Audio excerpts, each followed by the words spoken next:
Hi, I'm Merrick Tomato. I'm back. And welcome back to Mindbreakers. Oh, you hit record and my fucking yawn was like, I'm coming out now. Yeah, the record activated your yawn. Yeah, it always happens, man. We have a vampire movie today. Oh, yippee. It's also a comedy. And has Bruce Campbell. Oh, yippee. I will not say stars Bruce Campbell. Because it really doesn't star Bruce Campbell, but he okay. is in the movie. Alright. It's got a solid 6 on IMDb. 6.0? Yeah. Is that? Alright. Sundown, the Vampire in Retreat. Or as Yahtzee of Zero Punctuation would say it, Sundown, the Vampire in Retreat. Because it just has a random colon. Vampires residing in a town wear sunscreen. What? A Van Helsing descendant arrives, leading to humorous situation as their paths intersect. Now, I have seen the movie. That is not as much of a description as it might think it is. Okay. Aside from Bruce Campbell, it features David Carradine. What the fuck? And E. M. Emmett Walsh. Okay, yeah. And for some reason, Dana Carvey. What is this film? Dana Ashbrook. Sorry, Dana Ashbrook. Okay, I was going to say, what? Also a lot of cowboy actors. Yeah. And John Hancock as Quentin Canada. And a guy whose name is Dabbs. Dabbs Greer. Alright. Fucking vampire comedy with Bruce Campbell. I'm like... Now, this is post-Evil Dead 2. Okay. But pre-Army of Darkness. Pre-Army of Darkness. Bruce. Alright. You know how I found out about this movie? I had just watched... It was after a breakup. And the way I dealt with the breakup was to order a pizza and watch Army of Darkness. And I had a great time, and it was fantastic. Forgot all about it. But I checked the actor, the cast and crew bios. Yeah. And I saw listed for Bruce Campbell, Sundown, the Vampire in Retreat. I was like, oh, that looks interesting. And I searched it out, and I found it. And that is not that long a story. I'm not good at telling stories, because I'm usually interested in salient point. Yeah. There you go. I'm like intrigued by this movie now. I don't know if it'll be good. Oh, it's weird, certainly. That's alright. Well, I look forward to it, but forward is fighting heavy quotations with that one. Let's watch this. Let's do it.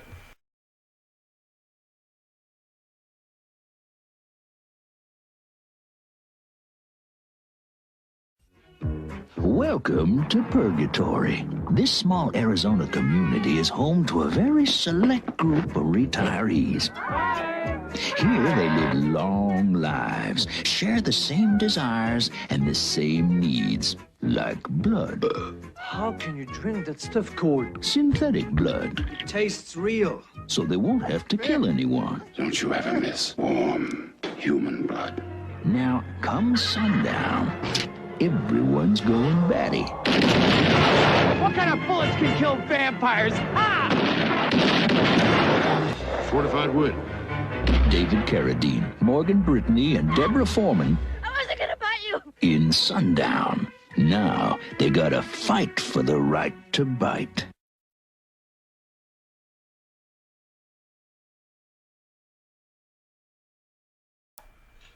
That was fun.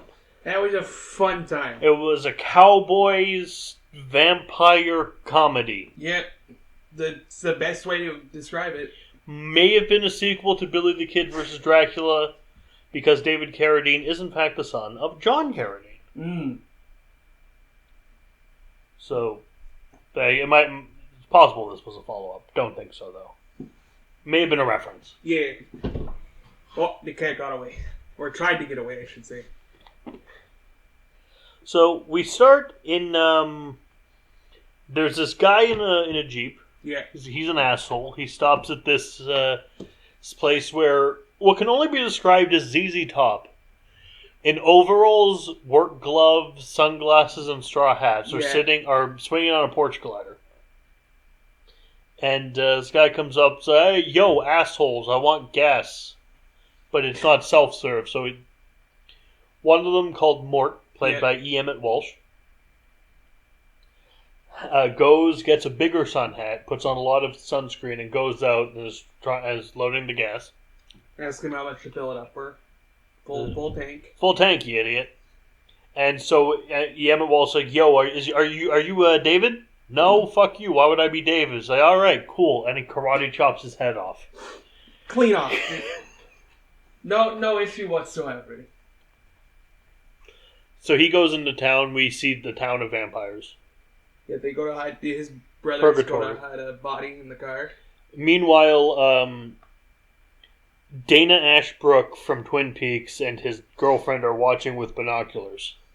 Yeah, because I guess he was going to meet them. Yeah. Or that's the car they arrived in. And they're like, the fuck do we do? We gotta go into town and see the police tell someone about this? So we see that it's a vampire town. People wear glasses and have umbrellas. Umbrellas, big hats, big coats. Mm-hmm. Can't show any skin, wear a lot of sunscreen. Unless you're that one girl. Unless you're that one girl who... You had to have a short skirt somewhere. Yep. And they go into town. We meet the person goes to it's a disciplinary thing, and he wants to talk to Marjolock. Yeah. But it's like, no, it's a disciplinary thing. You have to talk to Jefferson. Yep. So we meet Jefferson, who looks so much like Malcolm McDowell, but he's not Malcolm McDowell. He could have easily been Malcolm. Could have easily. He's dressed as a Puritan for some reason. Yeah. He's got the collar. We find out they're drinking fake blood. Yeah, they got like this little milkshake looking things that we get to a part where they're in the lab making the stuff. Yep. And I had to look at you and go, because the straws are they go into the drink and then they split into two ways. Yes. I'm like, are those for the fangs? He's like, yep. I'm like, oh, perfect. Brilliant. I love that the movie thought of that. It's fucking great. And this is why the Dave Thompson, I think it is coming to town. Yeah. Because something's going on with the machine. Because he created the fake blood that they're building, and Shane stole the idea. And so he's going to help, because they can make it perfectly fine in small quantities, but mass production, it doesn't work so well. Yeah. And pretty much his town is one big disguise. It's all them putting up a front in case somebody comes by, it doesn't look like a bunch of vampires are living there. I mean, usually I just assume if I see someone during the day that they're not a vampire. Yeah. But it's cute. They got a little cafe that everyone sits around at to pretend. Yep. We got a quote-unquote sheriff. Yep. Sheriff in town. He's a big Jamaican guy. Yeah. We got the cute little Russian store owners. German store owners. They're cool. So the Thompsons arrive. Dave goes to the they're set up at their home. Yeah, at the house across from the mansion. Yeah. Got his daughters, Gwendolyn and Juliet. Juliet is really into horror movies. Yeah. Wonder why. I do find it funny when they're still at the house. It's like, no, hula hoops and Barbie are fads. Like, oh, Barbie's not a fad. Barbie is still around. Yeah, because he sees all the weird shit that she has in her room, and he's like, I love that they have a poster up for Dracula 1972. Yeah. I've seen Dracula 1972. Yeah. You can do better. You can do so much better. Yeah, so they all get settled down. Yep. Nice big house, roomy. Yep. We find out that we see Ethan and Shane, Jefferson and Shane in bat form, talking, and they're planning a revolution. And Shane's like, "Yo, I'm gonna go visit my ex-girl," because Shane used to date. Yeah. Sarah. Then she dumped him for... And he didn't take it well. Saying he didn't take it well is... Yeah. I would say so. So, David's got to work on the little blueprints before heading in. So he puts on his music, as we all do, and we're probably working. She goes to bed. Then Shane shows up naked. He shows up as a bat. Yes. But he shows up as a bat, then he's standing naked in the room. Yeah. We see full frontal. Oh, yeah. And, then he essentially starts attacking her. Yeah. And then Juliet comes in and sees him as a bat, then sees him as a naked man, then screams. Yeah, reasonably so. And then Gwendolyn and Juliet are screaming, Sarah is screaming, and... David just kind of walks in, he's like, you two fighting again? What's going on? I don't believe, just like the opening event, the Bit Annie and the Apocalypse, I don't believe these 1989 headphones blocked out the three people screaming. Same. I gotta say. Unless it's like the third floor and he's on the first floor kind of thing. I'm pretty sure it was only 2 floors, so... I don't think so. Unless there's like extreme distance between them. Yeah. Or his music was cranked. Yeah, like that shit was at fucking max decibels. But we didn't hear his music, so it couldn't have been that loud. Yeah, you wake up the next morning, she's still kind of pissed. Right, kind of rightfully so. Because she got raped. She said, "I almost got raped by a bat." And you did nothing. It's like, my bad. So Dana Ashbrook and his girlfriend go into town. Like, hey, we'd like to report this thing. It's like, oh, cool. Yeah, welcome to prison. Yeah, because they find the sheriff, because the guy took the head off. Yeah. He's getting a couple days in jail as just a disciplinary thing. He has anger issues. He got a little anger issue. So he's mainly in the prison cell on the honor system, though. Yeah. And I also like why don't you put him in cuffs? Put him in cuffs would do nothing. Wouldn't help none. They go in, they're like, alright. He goes in there. Why are you wasting your time with them? You're either going to kill them or convert them. There's nothing else to do. Gonna do what? Don't mind him. So we can go, right? No. When they put him in the other jail cell, he's like, well... Welcome to Purgatory. Welcome to Purgatory.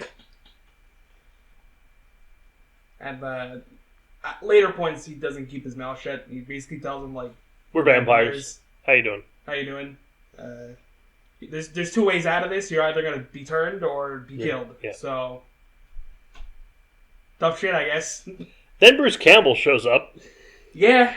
Bruce Campbell in his little circular eyeglasses. And his professor jacket and his mustache. His fucking... the mustache is so great. I love it. His car breaks down. So he walks to the... He's like, hey, do you have can someone here fix a car? Nope. You got a tow truck? Nope. Phone? This is not your day, sir. Here to Purgatory? Nope. Oh, that's weird, because this map... Well, this old map says it's down there, but new maps... It's sunk into the ground in an earthquake. That's funny. There's no fault line around here. Alright, so I think you two aren't going to drive me in that direction? No, sir. Alright. and so one of them is like, alright, did Purgatory become like a tourist attraction? Yeah, like this is the third person, the third group of people today. At least they were expecting the family. Yeah. Yeah, because they were looking for David to swim by. Shane and David get into a fight. Because Shane's just an asshole. Yeah, Shane's kind of a dick. Like he's like, oh, how you like knowing I had your wife? Yeah. Like, if I were, like, especially after Shane just assaulted him. Grabs him and throws him. Be like, right, I'm off the project. What do you mean? Either I'm off the project or you fire him. Yeah, like... I'm not working with him. Shane's just mean. Shane's just a dick. And, like, it's not even like he's smarter than him, because David's the one who made all this shit, and he fucked it up. He's just stronger than him. Yeah, he's just stronger than him. He's just a bully. But he does let slip that Juliet might not be his kid. Mm-hmm. And that makes David angry. So he goes and yells at his wife. And she admits it. Yeah, and he's like, why can't you just lie to me for once? Fucking interesting problem to have, but fair enough. God damn it. Oh, yeah, also, the kids, while they're bored at home... They're playing with a globe. Unlocks a secret passageway. They're playing with a globe while having a bucket of Lego right there. That tells you that box did not have Legos in it. No, because kids would not be not playing with the Lego. Yeah. But it opens up a secret passageway. And they head downstairs and find a coffin. Mm-hmm.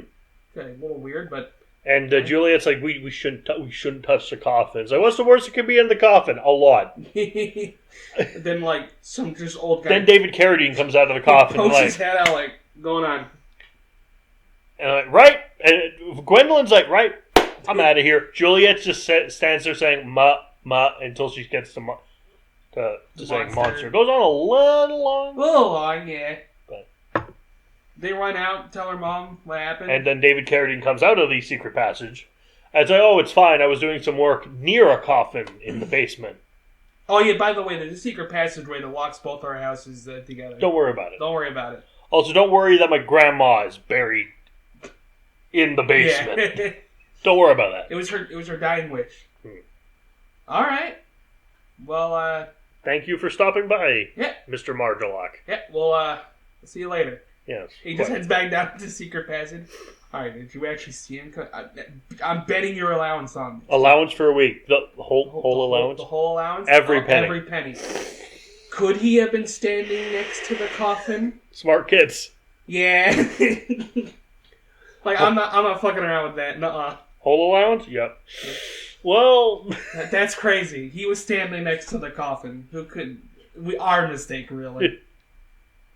I kind of like the kids in this one. They're all shitheads. And it's a fun time. Honestly, most of the fucking cast are shitheads in this. So, Bruce Campbell arrives at the diner. Yep. Orders some coffee. Make it strong. Make strong coffee. We get the whole, we don't take kindly to strangers around these parts. It's easy to tell who, a town this small is really easy to tell who's a stranger. Huh. Cool. I'm looking for the Necronomicon. The newly added waitress, because I believe she's Sandy. One of the newest ones turned. Yeah, Sandy. Martin Luke's favorite, apparently. He points the picture towards her and goes, you know who this guy is? She's like, oh shit, it's Martin Luke. Well, this is happening. Jefferson is like recruiting punk kids. Yeah. Like punk vampire kids. Well, not vampires yet. Well, not vampires yet, but he promises them... They're recruiting extras from Return of the Living Dead. Yeah. You got to do, like you said, with the skunk hair and the fucking leopard print tights. Yeah, he loses his jacket, disappointing. He sure does, yeah. She tells him, I can tell you everything you need to know. Meet me here at this location on like a little receipt paper. Yeah. So Bruce Campbell's like, right. Shows up, it's like, I know you're a vampire. And he's going to kill her with the stake. Because he's a Van Helsing. Yeah, because it turns out he's a Van Helsing. We never know his first name, just Van Helsing. You get a fucking great part where she leans in and he sees the no reflection. And in the reflection, we see the wind up of the punch. And it just cuts to, like, fucking punch happening. And you're like, oh, it's beautiful. Thank you. I don't believe Bruce Campbell being nervous around a girl. Oh, yeah. Hilarious. It's Bruce Campbell. Him playing, like, just a quirky little nerd guy is fucking great. But yeah, then he becomes the Van Helsing part where he's like, I'm gonna kill you because you're a vampire. Vampire bad. We later we do get the line that they took to put in the Thatcher Productions Evil Dead fan game. What he has a bunch of voice lines in that from Evil Dead. Yeah. Then there's just once a bloodsucker, always a bloodsucker, which is from this. Yeah, it's true. Yeah. Which kind of makes sense, seeing as the final boss of that game was Dimitri for some reason in the original version, but whatever. So she agrees to take him to Margalack. Yep. He handcuffs her, even though that would do no good. She's in the sun with her legs exposed. Yeah. Sure. We get a good part where, like you said, Jefferson was like recruiting a bunch of people. He goes to the diner and says, "This isn't how vampires live. We don't eat this fake stuff. We eat people. That's what we do." And everyone's just like, "Jefferson, get the fuck out of here!" Like, we're kind of happy with this. It works, and we can be people. Except one guy. It's like, I want to taste one guy who looks like he escaped Back to the Future Part 3. And I mean, there's other people who also agree with him. And then we get the great part with because the prison is right across. So they're going to go in and eat the two. And then Juliet and Gwen, like they're all there with their umbrellas and glasses, and Juliet and Gwendolyn come on their bikes, like hi, and all the vampires turn, hi, bye, bye, and they turn the corner, and then they just proceed as normal, like okay, well we're gonna surround this place. They go to the store run by the German couple. Yeah, who says I had a very bad dream about. Because she sees Shane in the shop because he was buying a hat or something, or glasses. I had a really bad dream about that guy. He's like, tell me about your dream. Very Universal Pictures Romani. Yeah. Like, you can easily imagine this voice saying, even the man who is pure in heart and says his prayers by night may become a wolf when the wolfbane blooms and the moon is shining bright. You don't watch the Universal monster stuff. Should. It's really good. That's how I got into horror. That and freaky stories. Yeah. But Marty Lack is coming into town. Yep. And he kind of not rally, but he kind of just warns everybody to fuck off and just go do your thing. We're better than this. Yeah. Goes inside the prison cell to talk to the funny man. Says, look. We're vampires. Stay in prison one more day. Go home tomorrow. But I can't. Last time. Like, this is no good. Are you gonna kill me? I'm not gonna kill you. Kill you, dude. Like, it's fine. Well, what about them? Like, they'll be here. That's it. He leaves. And then the shop owners tell Marky Lack about the dreams. Yep. So he wants to hear them. They bring the kids over. As David and Sarah kind of make up. Yeah, and then they're like, oh shit, our kids are missing. Yeah, because they just want to get out. They want to fucking leave this place. He's done what he needs to do. So they see the white limousine with the bicycles in it. It's like, fuck, took our children. So they go to the mansion. At the same time, Van Helsing and Sandy have shown up, and that's where we get the line. Yeah, very awkwardly trying to climb a fence. I don't believe Bruce. It's weird seeing Bruce Campbell not be a badass. Yeah, it's funny seeing him struggle. They get to the rooftop, and at the same time, they're planning. Jefferson and Shane are planning the revolution, and they made wooden bullets. Oh, sure. Because before they hit the Marguerite's place, they find him in the desert, and he shoots the sheriff to prove that the bullets work. Yep. And then they're coming in to kill the two at the gas station, which makes the most deciding the one deciding vampire whose side he's on is the Mort. Yeah, who's in the jail cell. Because he has the temper and he wants to go back to drinking human blood, but you killed his brothers. Yeah, so he could go either way here. But they're talking. We meet Marjolac. Bruce Campbell falls through the skylight, but she kicks him in. Yeah, because he wants to hear the stories of the dreams and. They're all kind of doing this stuff. And David is kind of just like, I just want to get the fuck out of here. So are you guys vampires? Well, I mean, yes, we are. We're vampires. Yeah, because there's a part where she's like, oh, I brought him here for safety. Oh, we're doing more than just watching my back, huh? Look at this, folks. A vampire in love with a human. This is exactly what we need for cooperation. And David's just there like, you fucking say vampires. Okay, I think we need to get out of here. We need to leave. Hey, leave as fast as you can. Got it. And they do. She turns Bruce Campbell into a vampire. Me and Emmett Walsh turns the two kids into vampires. And he's like, look, either I turned you or you died. Like, fair enough. At least this way you can... It's not so bad, especially if you live here. Like, the whole town for vampires? Whole town's of vampires and people who can live off the fake blood, like...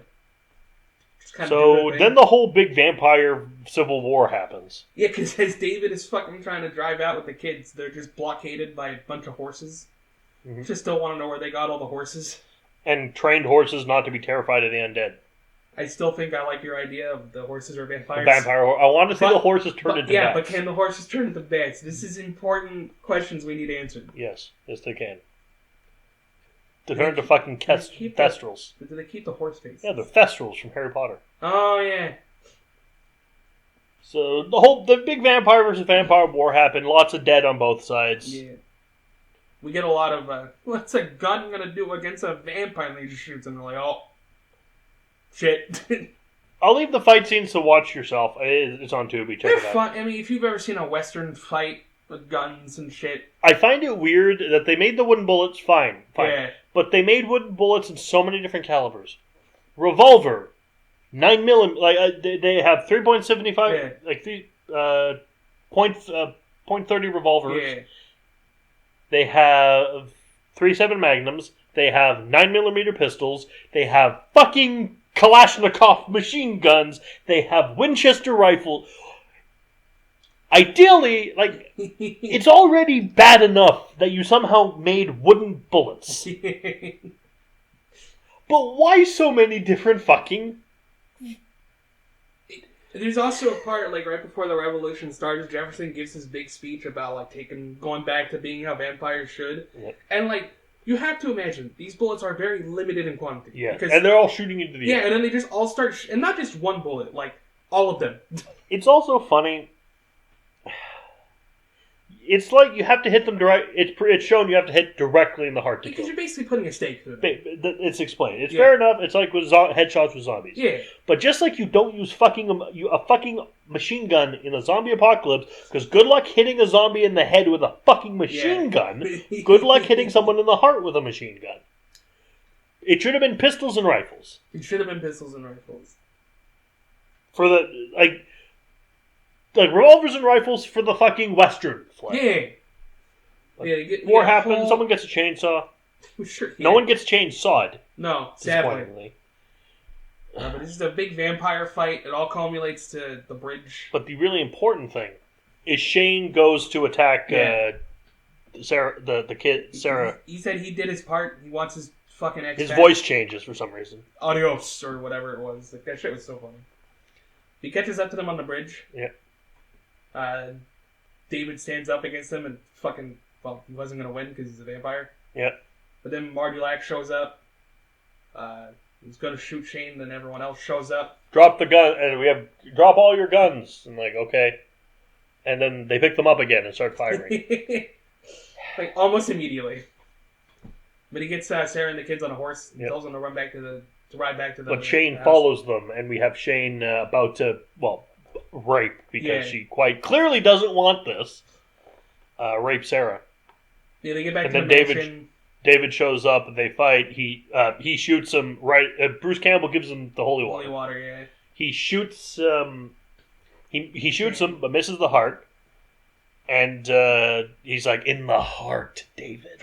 In the heart. Stranglers in the night, exchanging glances. So he pours some holy water on the back of his neck.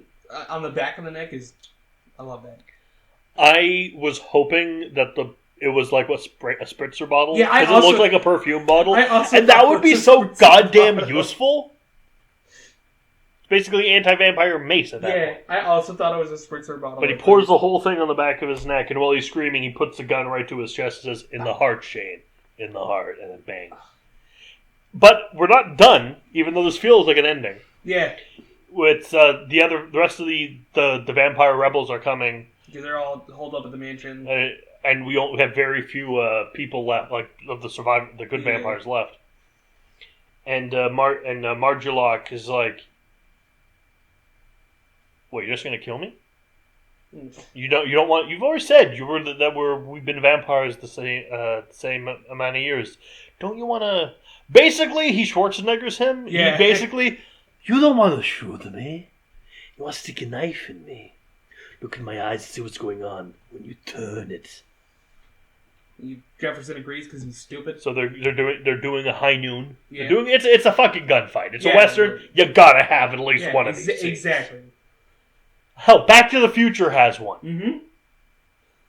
And just as like the draw moment happens, Mardulac just shoots him twice, like once in the arm, once in the side to disarm him. Yep. And he's like, "Damn, I'm good."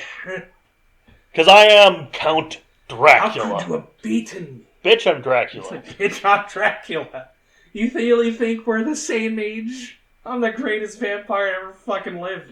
Don't you ever fucking forget it. But then he's like, well, that's fair. Vampires kill everybody. Because he goes to shoot Jefferson, he's like, I'm out of bullets, fuck. All right, raise the guns and get them. And so, but the meantime, David and Sarah built a big cross made out of all the wood they could find. Because David just starts smashing shit with a sledgehammer. In the meantime, they find Juliet and Gwendolyn hiding in the coffin. So, did we find a good hiding place? The best hiding place. No, stay there. Aww, McDonald's. Big Mac? Macs? Each. Deal. All right, and the kids just go back in. I'm like, I appreciate kids, like, in, like, 80s, 90s, who want actual McDonald's food and not the fucking Happy Meal. Not the Happy Meal, yeah. Yeah, they build a giant fucking cross, bring it to the roof to display it to everybody. It makes Emmett explode. No, it makes Jefferson explode. It makes Jefferson explode and all the other vampires burn, but surprisingly, Mark DeLuca and his gang because they've been forgiven. Because they've been forgiven. But they're still vampires. They're still vampires, but their way of trying not to harm humans anymore, I guess. Let it not be in vain.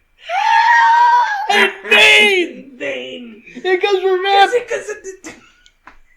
I like David Carradine starts laughing. He just starts laughing. And then we get the big Western music as the family drives off. A good time. I like this fun. one. It was fine. It was fun. It's just a fun one. It's entertaining. It's on Tubi. This is the kind of thing that, like, you get a nice bowl of snacks. Just don't look at the DVD release cover, which shows Bruce Campbell standing badass with a chain string crossbow in one hand. This is not an Army of Darkness type movie at all. But for what it is, it's a good time. It's a comedy. Yeah, it's a comedy. It's a horror comedy. It's a comedy with horror elements. Yeah, you got vampires and Western. Like, fucking... That's all you need. Yeah. And Bruce Campbell's there sometimes and does funny shit. Yeah. It's a good time.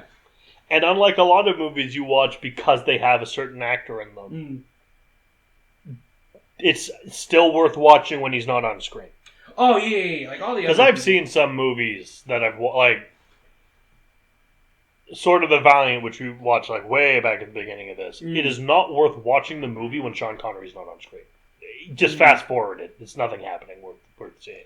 No, this one still holds its own. Yeah, even when, like, Bruce Campbell is it Evil Dead? Fuck no. But it's fun. But, like, it's just a good time. It's just a good time.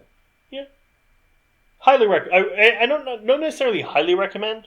I just recommend. But it's better than the last vampire movie we watched. What's the last one? From Dusk Till Dawn. Oh. 2. Oh. Yeah.